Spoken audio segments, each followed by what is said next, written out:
Optimising insider perspectives and maintaining dual identities. The cathartic process of mothers' experiences within a phenomenological study. The usual goal of research is to generate new knowledge and understanding of a situation, an issue, or a challenge. This presentation examines the serendipitous process arising from a social research project. Welcome to the session. My name is Dr. Katrina Lane-Krebs, and this presentation has been prepared by myself and Dr. Susan Rockcliffe. The discussion specifically relates to the latent yet cathartic benefits for participants that arose during their involvement in a research project. Let's first look at the philosophical framework. The research was undertaken within the framework of phenomenology, specifically descriptive phenomenology as shaped by Edmund Husserl. This framework delves into individuals' experiences and streams of consciousness as they manifest in their everyday life. Descriptive phenomenology explores how the individuals perceive and interact, as well as make sense of their world about them, simply as they go about their day-to-day tasks. However, we need to remember that their environments are unique. Phenomenology focuses on the importance of that first-person experience, focusing on describing or revealing a phenomenon, a happening, an event, in its purest form, and as it appears in the consciousness of the person experiencing the phenomenon. In uncovering another person's unique experience, this must occur with an awareness of barriers and potentials to unduly influence the description of the essence of that experience. So how do we achieve this risk reduction? Well, the process is called phenomenological reduction, and it's the recognition and setting aside of a researcher's biases and judgments as much as possible in order to see within the experiences of others purely as they're presented to a person who is experiencing the phenomenon. The goal is to gain a deeper understanding of how individuals engage with their world, focusing on the distinctiveness of their lived experiences and their subjective interpretations. Descriptive phenomenology is not about the creation of an absolute or global explanation. Rather, it seeks to illuminate that first-person experience, that lived experience. It concentrates on how things are perceived on a personal level. And this framework is highly relevant in fields such as psychology and human behaviour. But enough of philosophical frameworks. Let's have a look at what the actual research project was. The overarching project explored the experiences over a continuum of time of mothers who have biological children living with the condition of spastic cerebral palsy. Now, spastic cerebral palsy is a non-progressive neurological condition that results from damage to the developing brain due to reduced oxygen. While the etiology of cerebral palsy might be idiopathic, the impacts are not always readily seen until the child experiences delays in milestones. The catalyst for cerebral palsy may occur in utero, during birth, the neonatal period, or in early childhood. The specific classification of cerebral palsy that this research project explores is spastic cerebral palsy, and this pertains to hypertonicity of muscles that results when signals transmitted to centres of the brain that coordinate movement become scrambled or are transmitted throughout the body in aberrant ways. Additional impacts of spastic cerebral palsy may include impairment in sensation, perception, cognition, communication, swallowing, and behaviour. Cerebral palsy in its various forms is classified as a disability by the Australian Government and appears on the revised list of moderate to severe recognised disabilities. The aim of the research was to understand the experiences of these mothers as they navigated their world. What were the day-to-day emotions and cognitions that took place? We're not looking at the tasks and actions, but rather the emotional connection and the consciousness about the participating mothers' lives. Now, the participants were biological mothers of children who lived with the condition of spastic cerebral palsy. The child had been diagnosed with spastic cerebral palsy, usually by the age of 2 years, using the definitive processes to detect neurological defects such as MRI and CT. The information collection occurred over continuum. Children passed through various stages spanning a number of years, and the mother's experiences were collected. As their children moved from birth to toddlers, preschoolers to primary school aged, teens, and into emerging young adults. So the information covered a variety of different life stage experiences. Now let's just consider mothering as a sensitive topic. Okay, so how does it become a sensitive topic? Seriously, who would have thought? In this research, it's not about mothers being interviewed about their task function, their actions and experiences. It's more about the emotional and cognitive experiences. But how then can this be considered to be a sensitive topic or give rise to possible trauma? Now, the very social construct of motherhood shapes the roles and expectations of mothers through cultural, historical and social norms. Now, unlike biological aspects of motherhood, the social construct involves meanings, responsibilities and behaviours that society ascribes to mothers, influencing how they are viewed and expected to act. So clearly no one plans on creating a child with a disability. The child with a disability, particularly one that manifests in a very visible difference, challenges the image that is socially constructed. It challenges the image of what a child should be and do, and also the image of motherhood. It alters the expectations and norms surrounding what it means to be a good mother.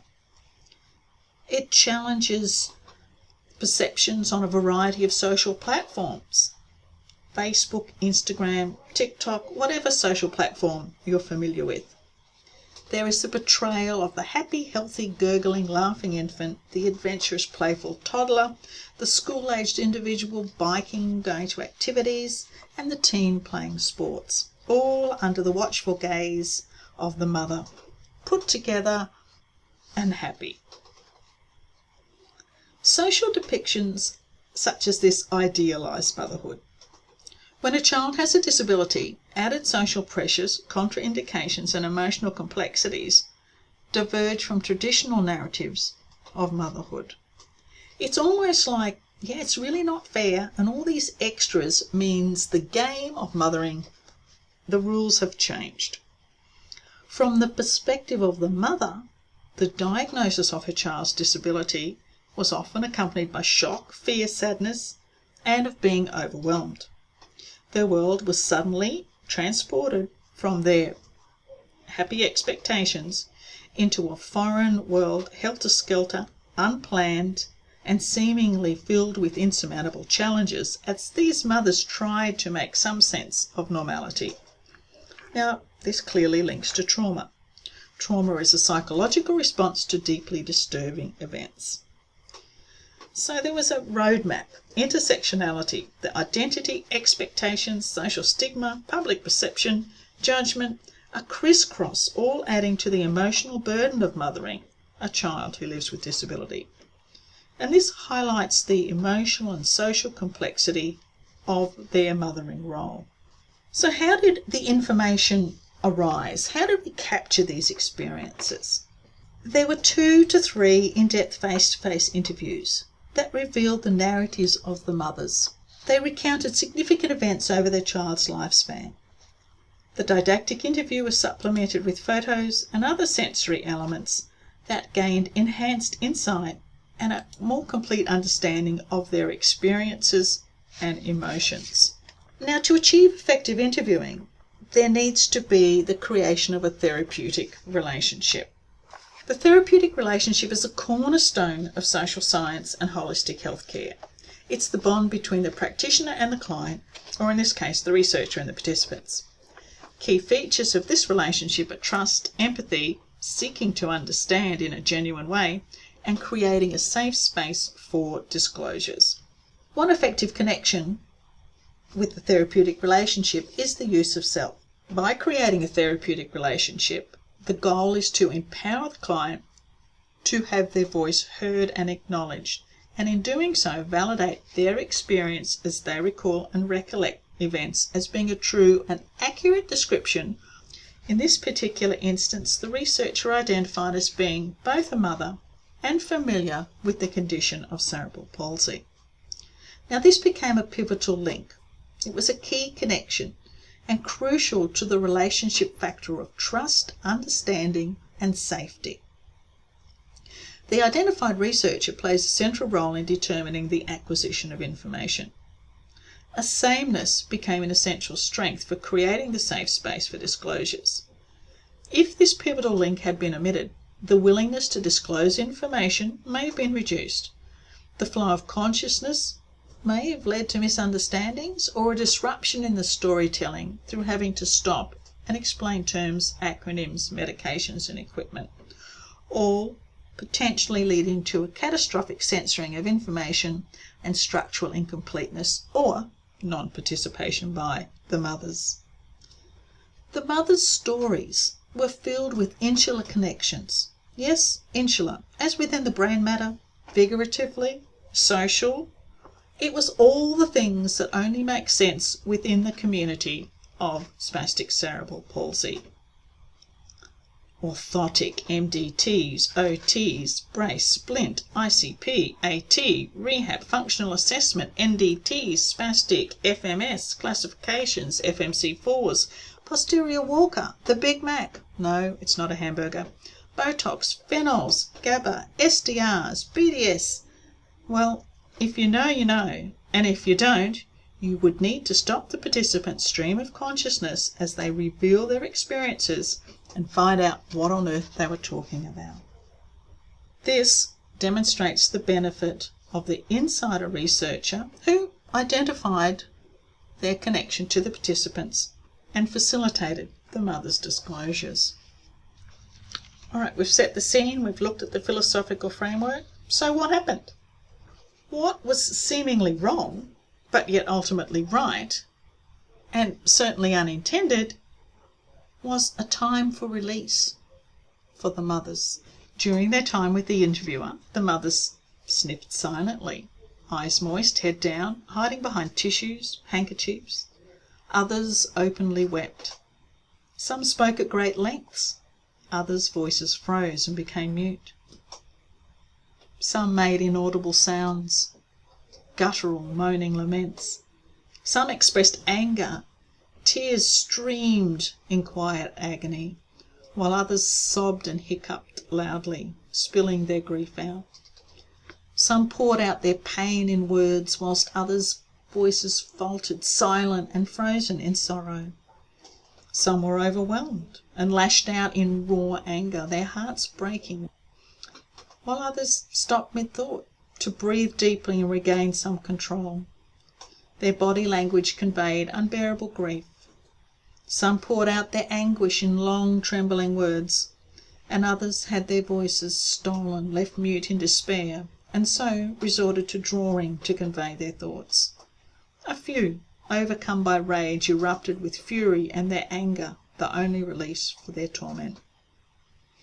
Yet, throughout each poignant millisecond, a plethora of words, actions and body movements accompanied the mother's release of their deepest held emotions through a range resembling a geyser, a stream of hot rants, a diatribe, or a solitary teardrop. These mothers had kept these feelings and emotions retained, imprisoned within themselves, and as they revealed their story, there was without doubt a kaleidoscope of human emotions. They were raw, powerful, and unrelenting, yet they were liberated from deep within their soul. I'd like to transport you back to the beginning of the interactions with the mothers, and so you can gain an experience or how their perceptions changed over time. Once upon a time, there were some mothers. They often reported putting on what they called the mother mask and providing clinicians with what they wanted to hear, their programmed, conditioned, correct replies. Mothers tended to place a focus on everything but themselves, and they created a label of hopelessness to their repertoire. Hopelessness pervaded their accounts, with statements such as, "I was hopeless beyond imagination. I couldn't get anything right, not even the birth." There was a sense of failure to provide, protect and love. I couldn't even give my kids a father who wanted to be around. We didn't have a home. We didn't have many things. I couldn't even get my child a dog. We basically lived at the hospital full time. Even taken for granted freedoms of schooling and preschool education was denied to the mothers, as they reflected, "I can't even educate my child. We couldn't sing songs together." The need to provide friendships and see their children as happy and well-adjusted. The mothers stated, "Mums want their kids to be happy. He gets teased, he gets called spastic and a retard." Mothers didn't even think their relationship with their children were good. "I think he hated me because of the hospital, therapy appointments and painful at-home programs." Even with social interaction, the mothers saw themselves as lacking. "I didn't have friends, so I couldn't help her find friends." The only time they mentioned a social connection was in relation to others with disability. Our socialisation events were disability camps. Yet a turning point emerged. Through the storytelling, there was an emotional release. There was reflection, resilience, positiveness, and new perspectives arose. Now, cathartic outcomes refer to this emotional release and relief that's experienced after expressing deep or repressed emotions, often leading to psychological healing or insight. This purification or cleansing, if you like, is frequently associated with therapeutic processes such as cognitive behavioural therapy, motivational interviewing, where individuals process trauma, grief or anger. The release can occur through various means such as crying, interactive talking or other creative expression. Achieving cathartic outcomes is believed to reduce emotional tension, leading to improved mental health and optimising emotional well-being. These outcomes were central to many therapeutic modalities aimed at emotional regulation and healing.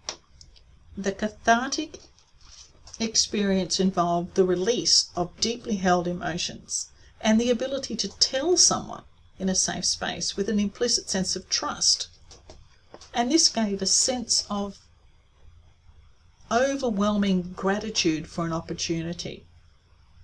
The mothers indicated the cathartic process occurred because of the participation and the narration of their individual story, where their experiences were listened to, their experiences were valued, and their reflection on the process as they told and reviewed their stories allowed for their deep exploration of their experiences and added reflection. The transformative power of sharing personal narratives with a trusted insider provided this cathartic experience. It was a central theme for all participants. Resilience and positiveness emerged. This just highlights how the simple act of storytelling with a trusted person in a safe space allows for the emotional unburdening and recognition of self-value, importance and validity of the mother's experiences.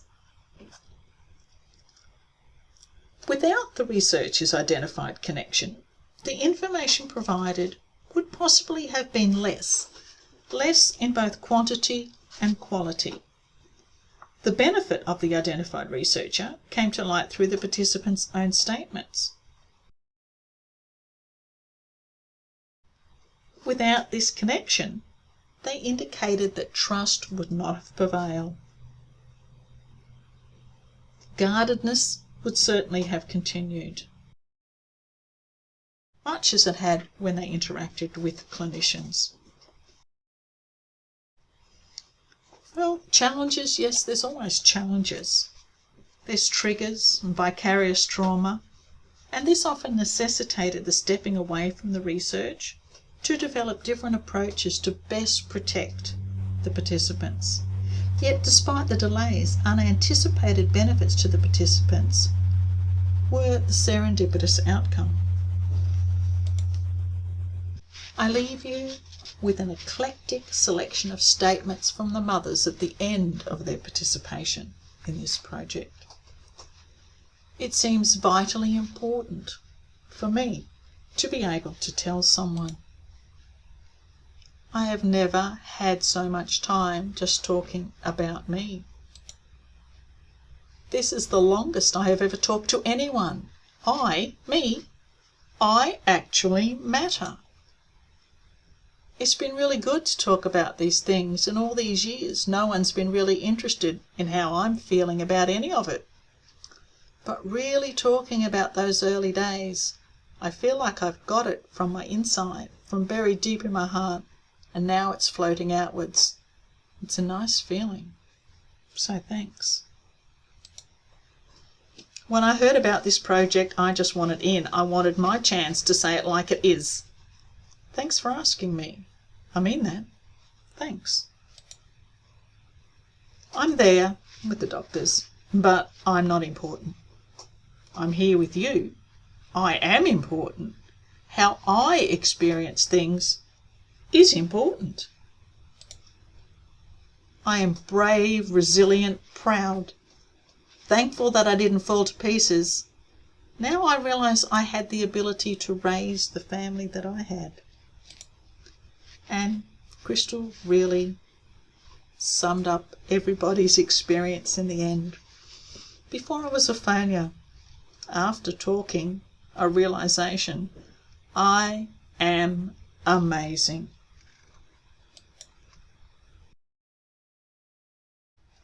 On that note, for those of you that are interested in reading more, I highly recommend the sources listed on this slide.